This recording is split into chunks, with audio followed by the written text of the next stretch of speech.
vaayo eyo saagala kisiikirize.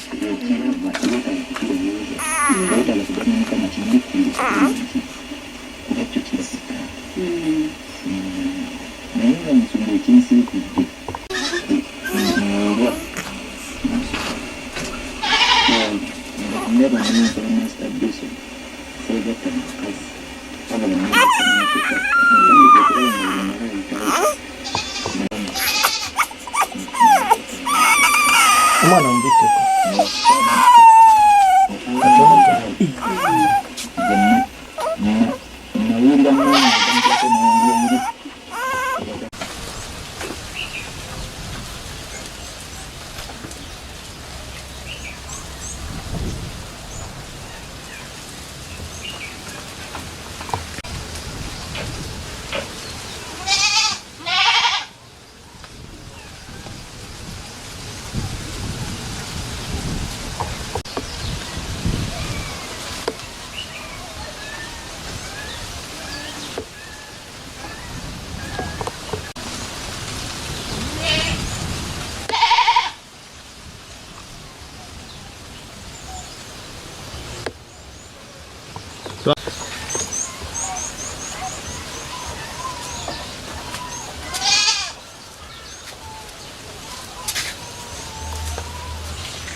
Manya nze ekirawo Lydia afuna olubuto olwatuuka myezi 8 abaana ne bazaalibwa wawo tebatuuse naye nga tebannaba kuzaalibwa bajjanga batugamba abaana bali babiri bajjanga batugamba abaana bali mu sikaani ze twakolanga kati era nga tumanyi balimu babiri. Ku sikaani gye nasembayo okukola myezi 8 twategeerera ate mbu abaana 3 nga tubadde tetumanyi mbu 3 njo tulowooza tutegekera 2 naye nga tetumanyi mbu bagenda kuba nga tebatuuse. Olwekyo buzibu bwe tufunyeemu bwa sirapu abbeeyi.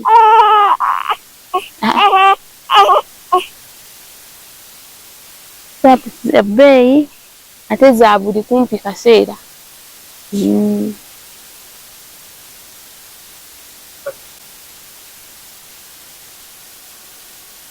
Abasawo balina amata ge batuwa.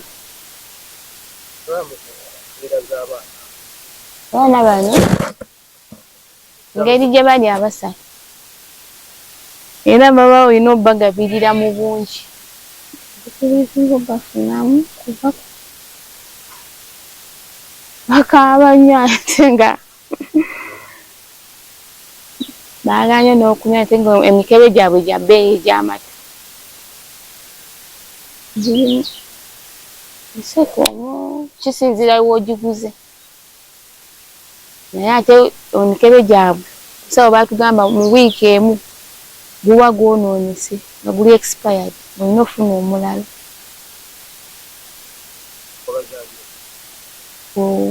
Kabwempe Lufaalu.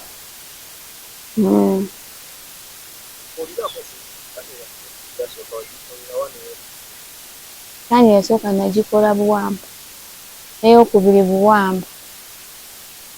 Yasooka Buwambo nga olugyo kyali luto nga 2-3, n'ey'okubiri n'engikola ku myezi nga 7 era oli nga sikaani ngamba 2 ekiri naye nga tebateereddeka ne bansiinika ekawempe Lufaalu.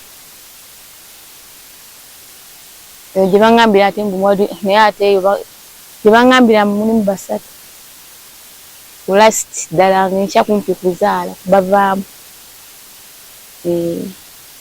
Twali twagenze for scan bwe baatugambira mbu bali 3 ate enkeera kwe kuzaalira. Nekitendeweza kiri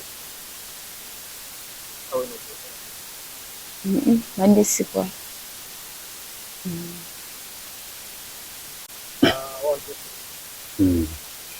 Nze mpitibwa Mukanyapole, nze taata w'abaana bano abawala 3.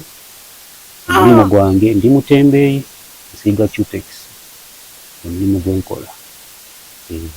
Mukama yatuwa abaana bano 3, yabatuwa omulundi gumu. Kati sikaani zasooka agamba 2, sikaani yasembayo yagamba 3 ng'omukyala azaala nkya. Kati okusoomooza kwe tufuna abawala bano ebyetaago byabwe bingi, obujjanjabi bwabwe bwa bbeeyi. Basawo batuwandiikira eddagala naye nga si lyangu lya kufuna. Oluusi tufuna eddagala bayinza okutuwandiikira ku luta ne batugamba nti olwokusatu tutuuke nga mubawadde bonna, olwokusatu ne lutuuka ng'omwana omu afunye nga 2 tebafunye, oluusi nga 2 bafunye ng'omulala ne maama tebafunye kuba ne maama yalongoosebwa naye kennyini ali ku bujjanjabi. N'olwekyo kyonna ky'osobola okutuyamba nakyo kitukolera abaana bano okubeera obulungi. Baana ba ggwanga bagenda kugasa Uganda kubanga Uganda nze taata waabwe ne maama waabwe tubaagaliza bakule bulungi.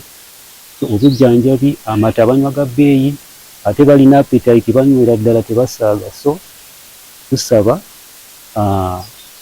ebitongole, amakampuni, abapoliticians, celebrities n'omuntu yenna si kinoomu ng'alina kyasobola okutuyamba ku baana bano tukyaniriza era tukyaniriza. Yes, kiba kituyambira ddala. Abaana bano bwe mulaba basula ne mu kazigo. Nze nga taata waabwe siri musanyufu kubakuliza mu muzigo, twagala tubazimbire tubateeke. N'olwekyo nze nga taata w'abaana ndabye nga tulina obwetaavu bungi. Omulimu ogwange gwegwo ku ssente obuvaamu tebumala kubanga okulabirira abaana bano tutwalira ddala ssente nyingi. Ennyumba gye tusulamu ya muzigo. Saagala n'abaana bano bakulire mu muzigo. nakyo tekinsanyusa.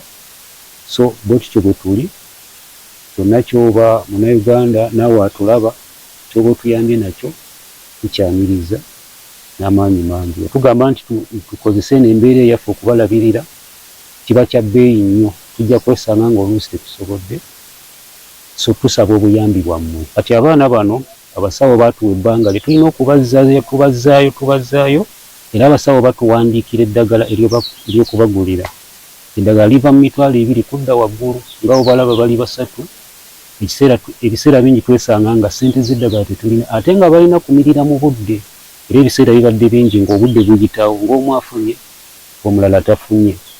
N'endiisa eno ey'amata gano ag'emikebe, kubanga bwe bataafuna bujjanjabi bumala na byakulya bimala, ebiseera ebimu tubazaayo mu ddwaliro bagenda bapima nga kiro zaabwe zisse.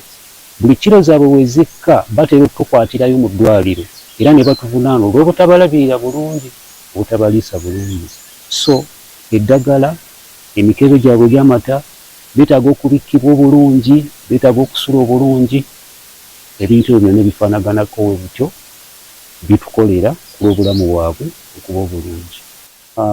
Kati nga bwe mbagambye, omulimu guno gwenkola ogwa Kitekisi nga ntambula naye, okufosi guleeta akasente, naye akasente katono, tekasobola kulabirira famire eyo, naddala abaana abo 3 be mulabye.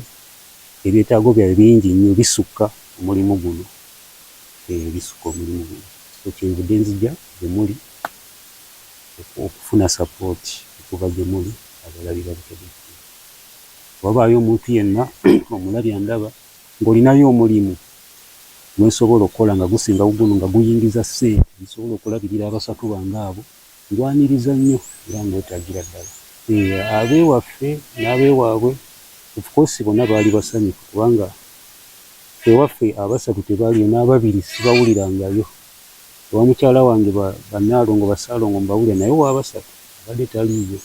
Tetusoose embeera bwetyo. Nabo baatuyambako kye baasobola baakitukolera. Kati ngaffe omwami n'omukyala abalina abaana mu ngalo zaffe, twetaaga ekisukka ku kye tuyingiza okulabirira abaana abo obulungi.